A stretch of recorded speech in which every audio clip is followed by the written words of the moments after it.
For joining our presentation today. On the rule set is here. It's time to get serious about CMMC. We'll talk a little bit about the agenda for the presentation today and make some introductions to those who will be presenting. And then we will go ahead into the content of the presentation. As many know, there's been quite a bit of more momentous activity regarding finalizing the CMMC rule, and any of you that are suppliers or providers to this are going to have to comply with this in one form or fashion, depending upon the levels that you are at. Mike, if we could go ahead and move on to the agenda slide. Absolutely. So we'll talk a little bit, we'll make some introductions. Mike will go in and talk a little bit about the DFAR rule, and we'll talk a little bit around Digital Beachhead and how they can help with helping you get prepared, and then also how SureShield can help with that as well. Please note that everybody who is here today will receive copies of the presentation as well as a copy of the video. We will take a couple of brief polls mid part of the meeting with some audience participation.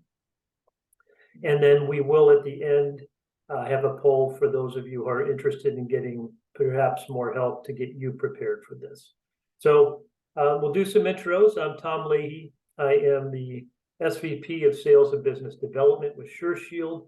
We are a software provider that provides tools and software to help meet compliance, security, requirements. And today, our primary presenter is Mike Crandall. Mike is the CEO of Digital Beachhead, and he is an internationally recognized cyber expert, speaker, consultant, and now business owner. And his company, Digital Beachhead, is also a candidate C3PAO. So they are very, very close to all the activities that are going on around CMMC. And as we know, there was quite a bit of progress that was made in the middle of this year. There were some potential concerns that things might perhaps get delayed given the current political environment, meaning the potential for a government shutdown, but it even looks like as of today, we know that that has been averted. So this continues to march along. And what that means for you as a supplier is it's coming. And it can be a little, if you're not prepared for this, it's coming sooner than you think. You know, we're almost into Christmas and it feels like we were just into the beginning of last year. That's how quick some of these things will come along. So with that, I'm going to go ahead and turn it over to Mike. Mike's going to talk a little bit about current requirements and then insight as to how this particular rule is moving along and what that means for you and how we may be able to help. We will probably go off video, at least right now, during the course of the presentation, and then we will come back on to help answer any questions that you may have along the way. Please do direct your questions to the Q&A portion of the Zoom presentation. And with that, Mike, I'd like to go ahead and turn it over to you. Thanks. Hi, I'm Mike. I'm the CEO of Digital Beachhead, as they say. I've been doing cybersecurity, started with the Department of Defense in the Air Force in 1990. Retired in 2010, close to 2011, and then started my Digital Beachhead so that we could help those smaller companies that are working with the Department of Defense become cyber secure. So DFARS, we're all there. We all have to meet the DFARS requirements. This is nothing new. They've been in our contracts for a while. And why that's important is DFARS is telling us to meet NIST 800-171. And NIST 800-171 is what CMMC is following. So the only real difference is CMMC becomes the formal certification of your NIST compliance. So no longer is it just, I'm meeting NIST, here's my score, but there will be people who can come and audit you should that be required. So we hear about all the buzz. The buzz is out there about CMMC. It's been going on for years. It's impossible to meet. It's more stringent than what even the government follows. I don't even have CUI, controlled unclass information. So while this is all buzzing, there's one thing that's supposed to help answer that, and that is CMMC 3.0. It's the new rule set released by the DoD. It will mandate via the DFARS clause 7021 that the CMMC certification requirements will become mandatory. So no longer is it going to be NIST and self-certifying in the SPRS system. It will be a formal system through CMMC. So it's expected, this rule is expected any day now. That's kind of where we sit. The CMMC 3.0 rule timeline. We've been hearing CMMC is imminent. It's here, it's coming, it's coming. And then at every corner, it doesn't quite happen the way we think it's going to happen. What's changed is the DoD has officially released the rule set to the Office of Management and Budget under the OIRA, the Office of Information and Regulatory Affairs. So they've been looking at the rule set that's required for it to become official. So they released it in July of 23. Typically, it would take 60 to 90 days for review, which puts us in October. However, we're still noticing that the last meeting was at 17 October. So they're still meeting on this rule set. And of note, the rule set accidentally got leaked or released in August. So some of us do have copies, or we were able to see some of the release materials. So we have an expectation of what's coming. And we're going to get to that in a minute. So as I said, the last meeting was in October. So we're expecting the rule to be released sometime this month. We were a little concerned about the budget, Congress passing a budget, because that would delay it. But since they have talked about passing an interim, we're expecting it to be fully released in November. Once released, there's a 60-day public comment period where we get to put our comments in publicly. And then the initial rule will be released as an interim final rule or a proposed rule. And it is a very big difference between the two. If it comes out as an interim final rule, as soon as the 60 days of comments are over, the rule is in place, meaning contracts will start having CMMC listed within them. If it comes up as a proposed rule, they're going to have to wait until the agency, the DoD, responds to all the public comments.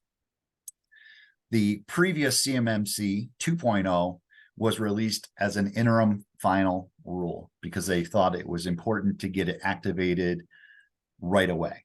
So we are kind of anticipating this to come out as an interim final rule, meaning that it will start to appear in contracts by Q2 of 2024.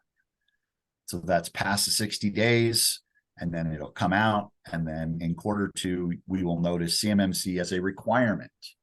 Again, so we're looking at the spring of next year that very well this could be in place, right? That's right. It is no longer if, but when, because the DoD has released the rule set. So with CMMC 3.0, what's new? What did we kind of get out of the published?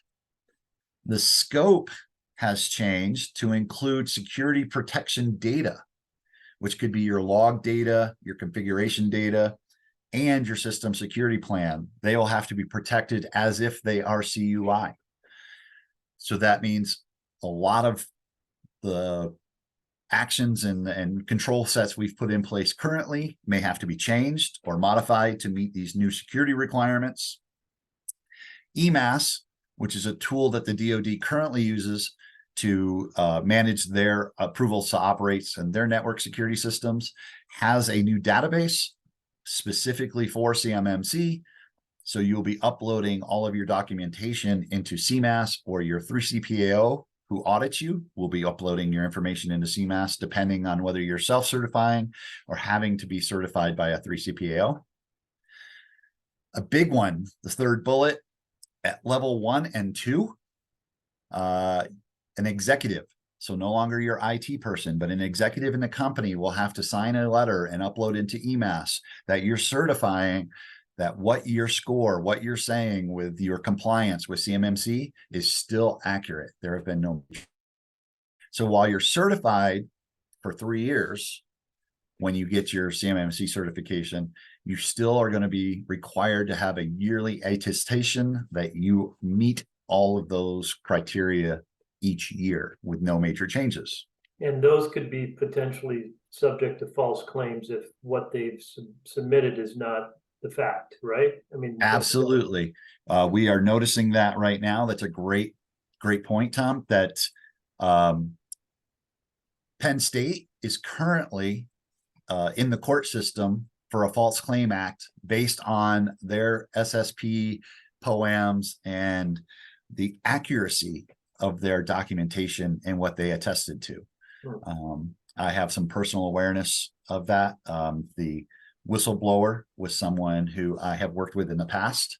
And so it is an actual open court case right now between Penn State and the US government for falsifying their attestation to being compliant with CMMC, or at this point, NIST. Yes, yeah. So it is, they're planning to put a stick is kind of the point there. There will be a stick behind, not just carrots for getting it done, but are making false statements. And they are using, as Tom said, the False Claims Act as the stick. The rules for prime to sub are going to be established in this rule set. It's going to be, and definitively will be, the prime's ultimate responsibility for their supply chain. So it'll be determined from the prime what they want to push down. So if any of you are subcontractors, you already know that a lot of the major primes are pushing heavily to know your scores, to understand your IR plans, incident response plans, your business continuity plans. So that is coming. We had a client meeting this morning, and our client told us that one of the primes was specifically asking for a business continuity plan. And not just that they had one, they wanted a copy of it. So the primes are going to start pushing the security down the hill. And then we are all, if you are listening to NIST or watching the NIST controls, we know that NIST revision 3 is going to be out probably Q1, maybe Q2 of next year. They're going through their revisions and question stage, open question stage. Right now, we are unaware of how or if that will be incorporated, whether CMMC will stick to revision 2 for now, or whether revision 3, or the worst case scenario is they don't incorporate a revision and just say the current version, which means could be major updates to how our controls look, because revision 3 of 800.171 has a major change to how they monitor those 110 controls. They kind of shake them up, change them around, add a few, take a couple, merge them into one. So it is not just a small pen and ink change. It will be a major change to the NIST score and how they do their 110 controls.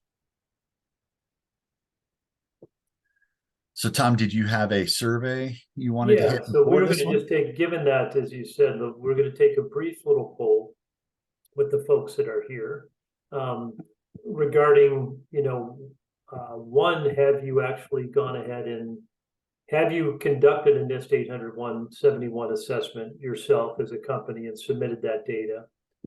And two, whether, even if you have, based upon what you're saying, Mike, those plans should be looked at again and updated, right? Because I know that part of also what I understand is coming is there are going to be certain controls that they've indicated will not be allowed to go on a plan of action and milestone. There's going to be some controls that they're indicating you just have to have it in place. There's no time for you to update that, basically. So it will be very important that you are, if you haven't done so, you're reviewing and revising that plan and making sure that you have, good expertise available to look at that to make sure those things are in place, right? Absolutely. And the confidence knowing that you're going to have one of the senior executives sign off in that how you answered these 110 controls, that you're very confident in the answer, considering that they are planning to come out with the stick afterwards. Absolutely. So it is imperative that we don't just pencil whip, as we used to say in the military, our answers. We want to know and have good definitive evidence to back up our answers. Great. That's going to be very critical. Even here, there's half of the respondents, more than half the respondents, have not done an assessment. So I would tell you, if that is the case, and you are participating and planning to participate as a supplier in this program, you'll need to get that done regardless, because that's a requirement today. And then I've also seen that a lot of folks have not necessarily updated that plan, and it would be a good idea now, given the momentum that is happening with this, to go back and take a look at that plan. And, like, I can assume, Mike, that anyone that's at a level 1, most likely that's going to be, or at least the level 1 controls are going to be like a mandatory baseline, no POAM, no nothing as it relates to something like that. And then there will probably be others beyond that, but you can you can almost rest assured that if you don't have those all in place, you're not going to be meeting the requirements. That's right. And even with level 1, where you're going to become level 1 CMMC certified with the 17 controls, there's been no mention that they're going to remove the requirement to work towards the 171 full 110 controls. So while you'll be mandated to certify yourself that I guarantee I've met the first 17, you're still supposed to provide a score and know where you are towards the full scope of 110. Right. Yep. So the CMMC, the timeline for 3.0, how long does it take to become compliant? And on average, this is what we're seeing in the 3CPO community. A company of 100 employees or less usually takes anywhere from 12 to 18 months for full compliance, to go from your average SPRS score, mid-range score, to completely compliant or meeting almost, I would say almost all to, if not all, 110 controls. So why does it take so long? You have to scope out your assessment. You have to have your network diagrams, your connections, know your data flow. If you have CUI, know how you receive it, where you store it, how you send it. And then most importantly, who are you connected to? What are your cloud providing services? Do you connect to other organizations, say your Prime directly, network to network? There are 14 domains with 110 controls to meet compliance. Every control, so all 110 controls, need to have a policy and procedure developed. You need to have evidence to support it. You just don't get to say yes or no, and I have a policy and procedure. You need to show and prove that you've met that compliance. And then lastly, if you are missing any, you need to develop a full program of actions and milestones, POA&M, which not only says I am missing this control, but have a detailed outline for compliance with a timeline of expectations of it will be met by, with whatever final date. And then finally, having all those in place, you can finalize your system security plan, your SSP, so that it outlines as a document exactly. We have a quick question. Apologies if I missed it. Towards the beginning, does EMAS system replace the PIE SPRS scoring? If not, how does it relate? We are not sure if it replaces it, but it will definitely be how CMMC is tracked. They haven't told us if they're just getting rid of the SPRS score. How it would relate is CMMC, you would say, I am certified at, and have a certification. So if you're level 1, you're self-certifying. So you would have to throw up your documentation, because EMAS is about showing the documentation or your SPRS score is very much about just putting the score and showing dates. If you've updated your SPRS, you know it's what date did you do this and what date did you do that. It doesn't have the actual documentation. EMAS is going to have the documentation. My gut is telling me that they're going to replace SPRS in the long term, probably not in the short term, because if you have EMAS, it will have all your documentation plus your score. So I think that that would answer that one. But if you have more questions on that, Logan, feel free. So now that we kind of know why it takes so long to be compliant, let's dispel some of the rumors that are always floating around about CMMC. That the compliance costs are prohibitive, that is just can't be done, it's too expensive. So the biggest thing for the cost is understanding where your data is and how your data flows, having a good network diagram of your system so that you can actually outline what needs to be or what falls into scope. Scoping is key.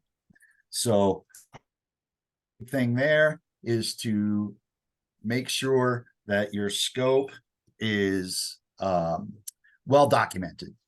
And that comes with diagrams and understanding where your data sits. The next big rumor is that everyone needs to be on GCC high to make this happen. And while that is a solid but expensive solution, it can work. There are other alternatives.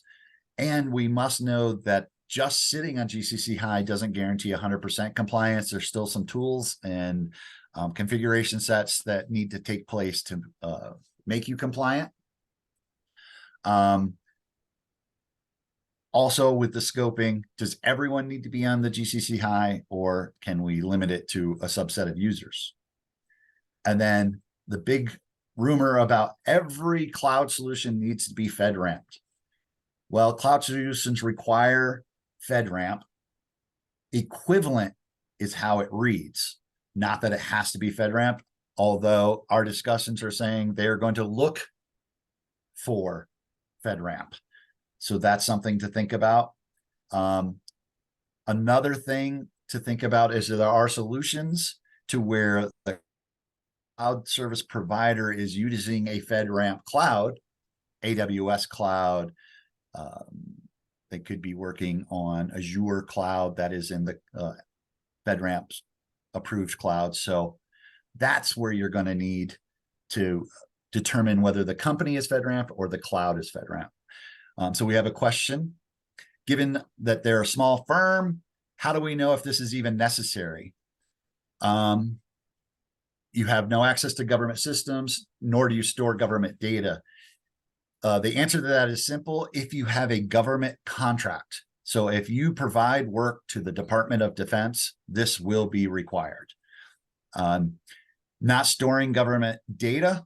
If you have a government contract, you actually are storing government data because you're storing their contract. That's called Federal Contract Information, FCI. And there's at least a level 1 CMMC requirement. So anyone who does work for the DoD will require some level of NIST/CMMC compliance. And just to save the contract, that's absolutely correct. Just to have the contract. It's because you're doing work for the DoD. It's beyond the data itself. They're saying anybody who does work and is a contractor for. So if you're recruiting and putting butts in seats, the beauty is you only have to follow level 1. You won't have to follow the entire, you won't have to meet all 110 controls. You have to work towards them, but you definitely have to meet these, and it should be in all your future contracts. And then Mike's pointing out, remember, there are different levels. So folks that are not handling to the same degree that CUI, you will have a minimum base requirement that will not be as quite as comprehensive as all 110 controls, but nobody can escape that either. So if you are servicing a Department of Defense contract, regardless at what level, you're going to have to meet one level of these requirements. So another great question just came in. non-US entity providing services overseas, will we require to be in compliance with the levels of CMMC? That's a great question. If you're providing them to the Department of Defense, they may require it. You may get an exemption because you're not providing, there are examples of exemptions. This would be a great example of where an exemption could take place, because I'm assuming you will not have any specific things other than that FCI, other than the contract data. So the best person to ask for that, Ali, would be your contracting officer, but I bet they're going to put in for an exemption for you just specifically based on where you're at. I will say if they do require it, you'll be at level 1, which is the 17 controls. In the end, I would always recommend doing something towards cybersecurity. The government would appreciate that in all government contracts, specifically the Department of Defense. So how do we make it depend on what level of services are being provided there as well, correct? Yep. And depending upon the sensitivity of what might be done, they certainly, if it's more sensitive, they will probably want to make sure that good controls are in place. Absolutely. I'm thinking with this maintenance labor, providing those kind of services, you may get an exemption. But if you are actually doing data analysis or doing any work with data or government systems, you probably will not get an exemption. You will be required. And another question is, if we work for federal civilian agencies and do not work or decide not to bid on DoD contracts, will this be required? Right now, this is DoD only. This is a DoD funded and test program that they're implementing. The word is, though, once the DoD fixes it, figures it out, and gets all the kinks out, as we know with any new program, they will move it, and other agencies are planning to pick it up. Absolutely. But for right now, no. If you were just working for the State Department, Department of Health, CMMC is not a requirement. It's under DFARS, the defense FARS, not the normal FARS. But stay tuned. Yeah, it's I think once it most starts likely, working, and NIST is a very common state, security standard, so it would not be unusual for that to get adopted in other agencies. I know we're already seeing Department of Labor, I know, has their own kind of control set, but they're going to move into the NIST CMMC as soon as the DoD gets it out and operational. So how do we make compliance, quote unquote, easy? We all know that compliance is never as easy as we think it should be, but it's also not as difficult as a lot of us fear. So for us, it's preparing for the compliance, know thyself. And I was speaking on that briefly. We need to know how your systems are set up, where do you store your data, how does your data flow? We like to say, get some professional help. A lot of times, even if you have an IT department or IT person, they're busy keeping the lights on. So they want to keep the data and the bits flowing. They don't necessarily have time to run through and write policies, procedures, and make sure you're compliant ready. And then confidence in your self-assessment. If you've gotten that help and you've gotten the support you need to build out a CMMC/NIST package, then when you're signing that attestation that it is good. It is, because you've got professionals behind you that are giving you the documents you need based on our experience. Is knowing you have a good programs of actions and milestones to complete any open controls. So our playbook, what Digital Beachhead does. Oh, we have a quick question. As an MSP supporting a level 2 required subcontract who has CUI in their environment, which you have access to, but with no CUI in our environment and no contract. Okay, that is a great question. How do we determine what compliance, if any, we must meet? That question goes back to the cloud service providers. So the answer there would be, the way CMMC 3.0 was written, based on the documents we've seen, is if you're an MSP who is holding the data and you happen to have maybe your own data center, you will have to become level 2 certified. You'll have to meet the level of the people who you are supporting. So that means any MSP that is holding data for a level 2 subcontractor will themselves have to become level 2 certified. Saying that, if you're a MSP and you are just using Azure Cloud, and the Azure Cloud is GCC high or meets level 2, then you may be able to get your compliance through the cloud you are hosting the customer's data through. But to your point, Maria, if you have access to the data, then your company will probably more than likely have to get level 2 certified as well.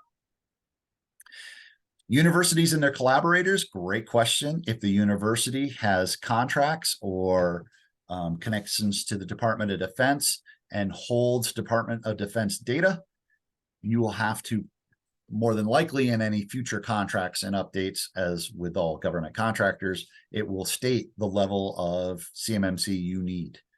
But if your university is doing, say, testing on space systems, I can almost guarantee that will probably be CUI at a minimum, ITAR at most, and you'll have to meet level 2 security requirements. So it's really based on the contracts you get, but regardless, you're going to see level 1 for everybody. There's not a level 0 where you don't have to meet any controls. Yep. If you're participating in a DoD contract, you're going to have to meet these requirements at one level, and they'll determine what those are, help you understand what those are. Absolutely. But if you're the DoD have any kind of contract or memorandum of understanding, some sort of connection agreement, you will have to meet some CMMC guidance. So if you fall under any DFARS clause, you will end up getting this DFARS clause when it's released. So our little playbook, how do we help people? We want to kind of tell you what we do. Compliance is achievable, affordable, and you can have some cybersecurity along the way. We really like to say we don't want you just to be compliant. We'd like you to be secure as well, because it's kind of pointless to become compliant if you don't actually have some cybersecurity in the background. We have a step-by-step process. As mentioned earlier, we're a candidate through CPO. We're awaiting our audit from the government. The DoD is going to audit our company. We're on the line. We're in the list. We're hoping first quarter next year. And will this affect SBIR and STTR grants? Yes, it will. I will say I've seen some of those grants not get a waiver, but depending on the type of work you're doing, it may allow for a waiver. Some brand new, super highly valuable, specifically in the space industry, they've kind of said you don't have to follow DFARS, but if you work with the government, those are rare, but it is possible. But you are definitely going to be on the hook, and you might be the exception depending on the technology you're creating with your grant.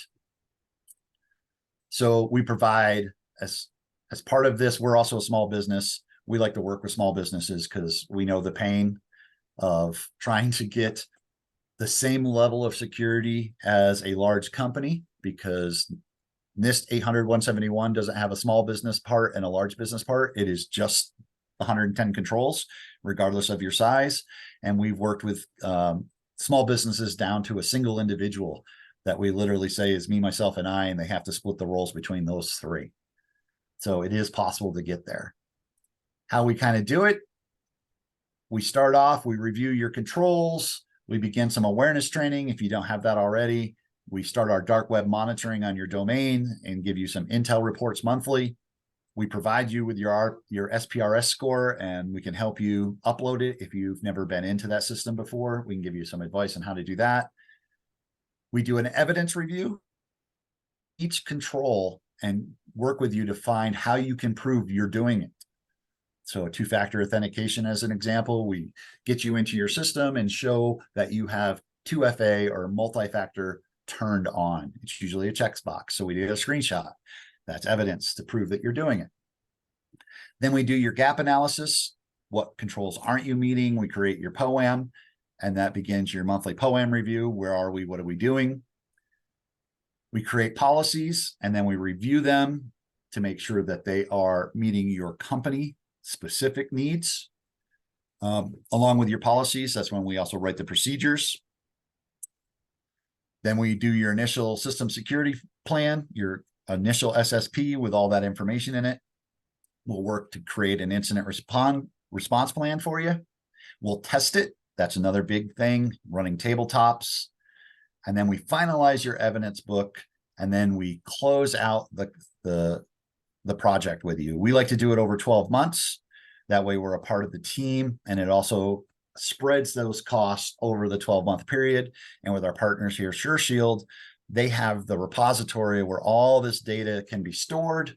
So that way you have a nice point for all of your documentation, your policies, procedures, evidence, all of that stuff can remain in this nice repository. Secondarily, SureShield will allow you to do the vulnerability tests, which is at least 3 of the controls out of the 110. You need to do vulnerability scans. Their system, once you're put in, we can set you up to do vulnerability scans, be it on 1 system or 100 systems, whatever you have.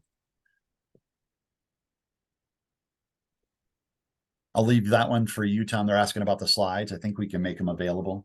Yes, yes. All just as I mentioned, all the slides and the content of this recording will also be sent out to all the participants. So you should expect to get that most likely later today. But yes, content and the video recording will be made available to you. And to kind of wrap up from us, we think cybersecurity, the path to cybersecurity starts with a conversation. No 2 systems are exactly alike. You may have similarities, but everybody's network system is its own. So we like to start with a conversation, and we don't just say, hey, it's this much and you can get it done. We want to know more about you and what you have and help you the most you can for the most affordable price, because being a small business ourselves, we understand price point is key, and these compliance things can be an added expense that we're not necessarily geared up for when we started our goal of starting a company. So we sit back and we will wait and hope that you'd like to start a conversation with us, and we can help you get moving forward. And to that, I'll pass it over to Tom. Great, thanks, Mike, and thanks for the presentation. As we mentioned, this is coming, and I see a number of you folks have responded that you have not yet done any kind of an assessment. If you're participating now, that's something you should be doing. You're required to do, but given what's going on in the world right now and the types of attacks that are coming every day, as Mike mentioned, it's not just people do things to be compliant, to make sure they can get their contracts and to not forsake potential revenue. But ultimately, having good sound security practices in place is just good for your business overall. So with that, if there is interest in scheduling, the folks from Digital Beachhead are more than willing and happy to schedule a complimentary consultation with you. If you are interested in that, please go ahead and respond to the poll as well, and we'll make sure that people reach out to you. But we also can go ahead and take any other questions you may have. And maybe briefly, Mike, I can just tell the folks how SureShield supports, as you mentioned, your type of practice. Just as indicated, we provide a platform that companies like Mike's use to help streamline the process a bit. So we have an assessment tool that is used to help, as he mentioned, monitor the controls that are required, but more importantly, to have all the evidence backup. And we even provide, as a starting base, prepackaged policies that are mapped to controls that can assist in an organization like Mike's will help you tailor them specifically to your company's needs. But we try to help get out ahead of it a little bit, so you're not just doing things and having to start things from scratch. And then, as Mike mentioned, there are some tools also that are part of security processes that are required as evidence to meet controls, and we can provide, and his company can provide and utilizes those to help in that as well. So that's how we help support organizations like Digital Beachhead. Let's go ahead. We still have about another 20 minutes, so we will buy you all back some time if needed, but we do still have other questions that just came across. I don't know if you pulled this one up from Daniel, Mike. Yep, I see that one. A pretty small box for control review. Are you able to assist in scoping? Yes, we do the scoping, and when we do the control review, it effectively is just us asking you the 110 questions. So I will just skip back real quick and kind of go over that process, maybe to help you a little more. But the control review effectively is us going through and saying, do you meet or don't you meet? Before we get to that, we have already talked with you and found out where you have CUI, where your CUI flow is going to be, but found with our experiences, sometimes asking those questions and then actually looking into our evidence and writing policies and procedures, you learn more, you see more. So our flow is typically, we start month 1, 110 controls. Do you think you're doing it? Yes, no, and how? Very simple, very basic. When we do the evidence control reviews, the next slide, now we're getting into the kind of more meat and potatoes where we say, hey, show me how you meet this control. Show me where your data is. And that builds out, maybe when we said, yes, we did it, we're not, or maybe when we said we weren't doing it, hey, you don't have to, your data doesn't even flow there. So it does, and that's why it does expand. And we like to do it over the period of 12 months because we'll grow with you and we'll learn more about your company instead of just coming in, giving you an assessment where we just ask the questions and leave. So as we get into that gap analysis, that's more to your question. Are you scoping out? This is where we can really define your scope. Are we inbounds, out of bounds? Getting into the policy creation and review. So I hope you see that it extends over this 12-month period, but it isn't just a yes or no. We do help you scope what you need, because that's how we're going to save you the money in the long run. If you have 200 employees, but 2 of you work on a DoD contract, we probably don't need to get all 100 people into a GCC high or something. Right.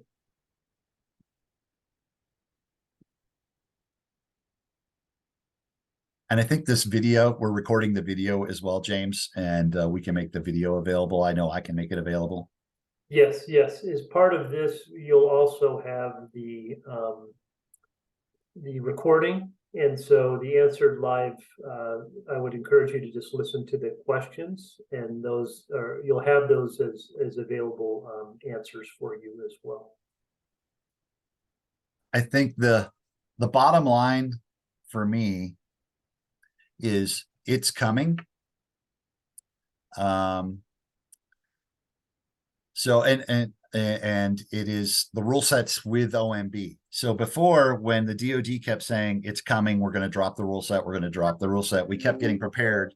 And I know a lot of us had said we've been, following the boy who cried wolf with the DoD. The difference now is they've released the rule set.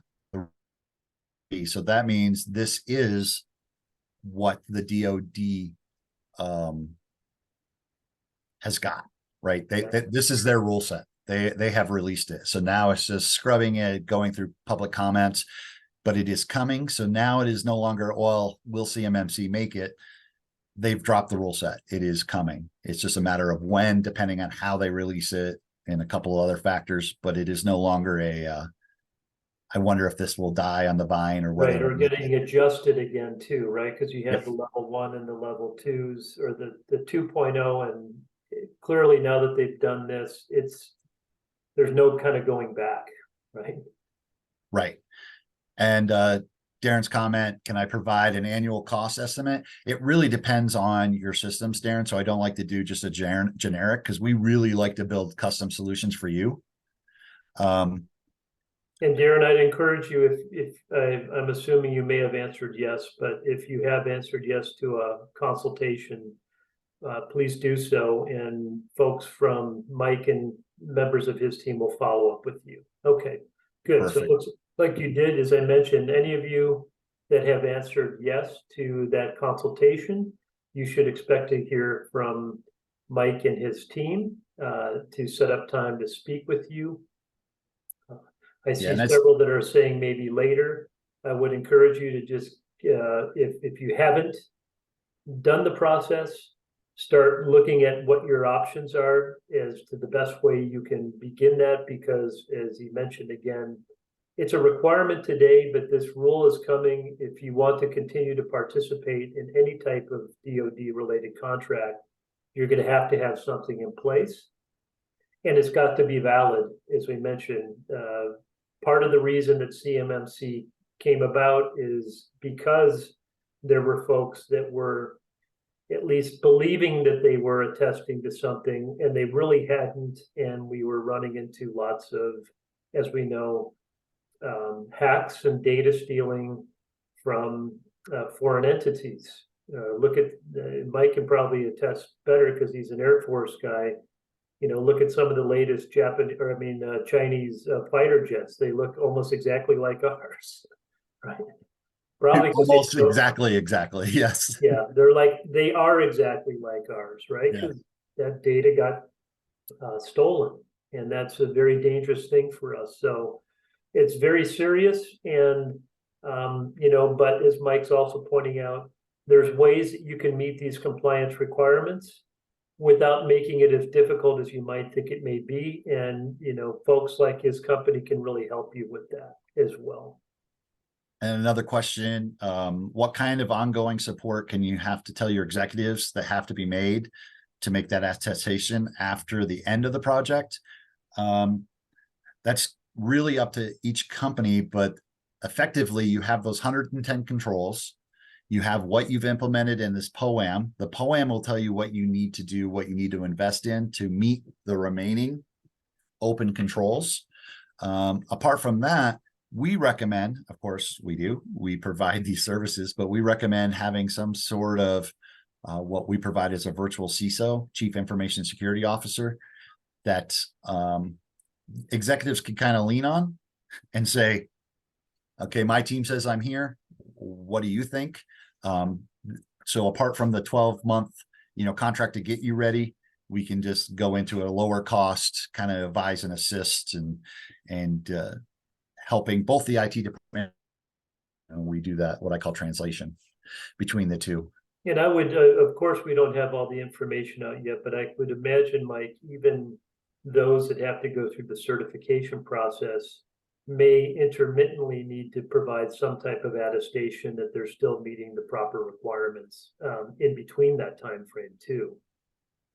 Yeah, if you get a new prime, the prime might want a attestation, or depending on what happens along the way. And insurance, cyber insurance is getting to the point where you have to answer questionnaires that are almost as hard as the the certification now for CMMC.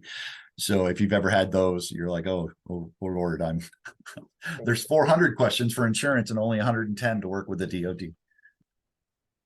Excellent. But we still have 10 minutes, but we'll leave it open. If we don't have any more questions, we'll buy the folks that have participated here back about 10 minutes of their precious time. We appreciate all of you joining us today. Mike, thank you for the very informative presentation. And again, for all of you that are participating, we're more than happy to help. This is an important for your company and important for national security.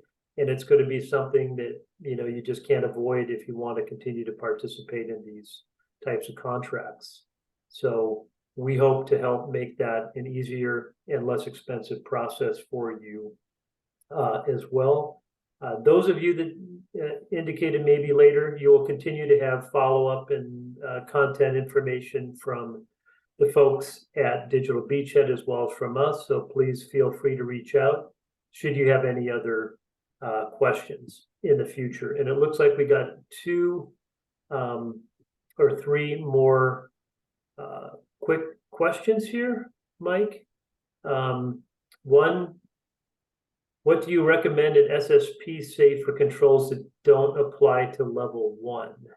So what I do in that regards is I would set you up with a CMMC SSP, which basically shows you're compliant and it shows the 17 controls. And then we would set you up with a NIST 800-171 SSP that basically outlines the whole control set. And that's just for ease of use. Say you can just say, hey, I'm being audited for CMMC level 1. Here's that documentation. And then company-wide, for your own cybersecurity, you can say, hey, I've got the full SSP based on the whole NIST 800-171 control set. And I will just point out as well that the software that we provide actually helps complete and create the whole POAM, as well as the system security plan as well. So, and the nice thing there is that if you have changes or modifications, it's easily updated. And their system is awesome, and it provides the level 1 and the full control set is the same price, so when we book it in for you, it's one fee, all included. And then last question before I think we wrap up. If you're using cloud SaaS or other cloud services, can you use their security standards to complete your CMMC? The answer there is you have to use what they have in place, but that doesn't mean that you've passed the liability to the cloud SaaS. You're just saying if they are a FedRAMP, basically that's why the government is saying your cloud SaaS or cloud services, then they're meeting that controls. And then what you're worried about is your control sets and the operational items that you manage within their cloud, you need to meet. Right. Two-factor authentication, those kind of things. And they can be utilized as supporting evidence, right? So yes, as an example, I mean, you'll still need to complete your NIST 800-171 assessment for your company. Things that your cloud service providers may be doing for you may be there to help meet certain controls. And so you have those backups as evidence to say that you've met those controls, correct? Correct. A great example would be you're in an Azure cloud running your Office 365. So Microsoft is FedRAMP, so you meet those controls, but you still have to turn on two-factor authentication for all your users. So that's not something Microsoft does for you. It is something they are doing for their access into that cloud. And that's what their FedRAMP has proven, their FedRAMP approval. But you still need to turn on all the buttons and switches that you need to secure your data within their SaaS, their cloud. Awesome. Well, you have just about another 6 minutes. We'll hold for 1 minute to see if there's other questions, and there is another one coming up. Thank you, Logan. Thank you for the comments, Logan. With that, I guess we will go ahead and wrap this up. And as I mentioned, again, for those of you that have indicated you'd like to be contacted, expect a follow-up from Mike and Mike's team. And others, everybody will receive copies of the content and the webinar. The answers that are here, very informative, and actually the flow of this was very nice, Mike. Really appreciate that. And again, thank you everyone for participating. We will go ahead and now conclude the session. Thank you all for coming.